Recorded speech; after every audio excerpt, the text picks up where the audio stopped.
શું નામ છે તમારું? ગુરુબા કયું ગામ? દેવભૂમિ દ્વારકાની બાજુમાં નાગેશ. શું તકલીફ હતી તમારે?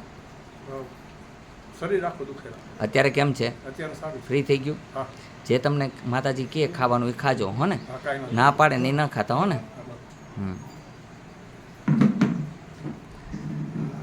તમને અરસ મચામાં જે પ્રમાણે નિયમ કીધો એ પ્રમાણે પાલન કરશો તો હાવ મટી જશે. બરોબર છે? તમને મેં જે કાંઈ વાત કરી સંતાન બાબતે બરોબર કરી કે ખોટી કરી? બરોબર છે એકદમ. તમને કેવું લાગ્યું? સાચી વાત લાગી ખોટી વાત લાગી? બરોબર. તો 100% સંતાન થશે. ખોટા આઈવીએફમાં ખર્ચો ન કરતા હો ને. આઈવીએફ આ તે ગમે તે કરે એમાં ખર્ચામાં પૈસા બગડી જાય છે. 3 લાખ 4 લાખ લઈ લે પણ છતાંય કોઈ ગેરંટી આપતા નથી. પણ ઈશ્વરમાં તે ભરોસો કરો તો થાય. આપણામાં પ્રોબ્લેમ હોય તો કોઈ દિવસ સંતાન ન થાય. એ માટે થઈને નિરાકરણ એ કરવું જરૂરી છે કે મારામાં જે ફોલ્ટ હોય એને સુધારીએ તો સંતાન થાય. બોલો જય હનુમાન. અહીંયા આવવા માટે આટકોટથી ગરણીથી થોરખાણ રૂપા આદેશ આશ્રમ આવેલો છે. અહીંનો સમય સવારે 9 થી 12, સાંજે 4 થી 6. નિયમનું પાલન કરવું. સોમવારે રજા રહેશે. સોમવારે કોઈએ ન આવવા નમ્ર વિનંતી. બોલો જય હનુમાન.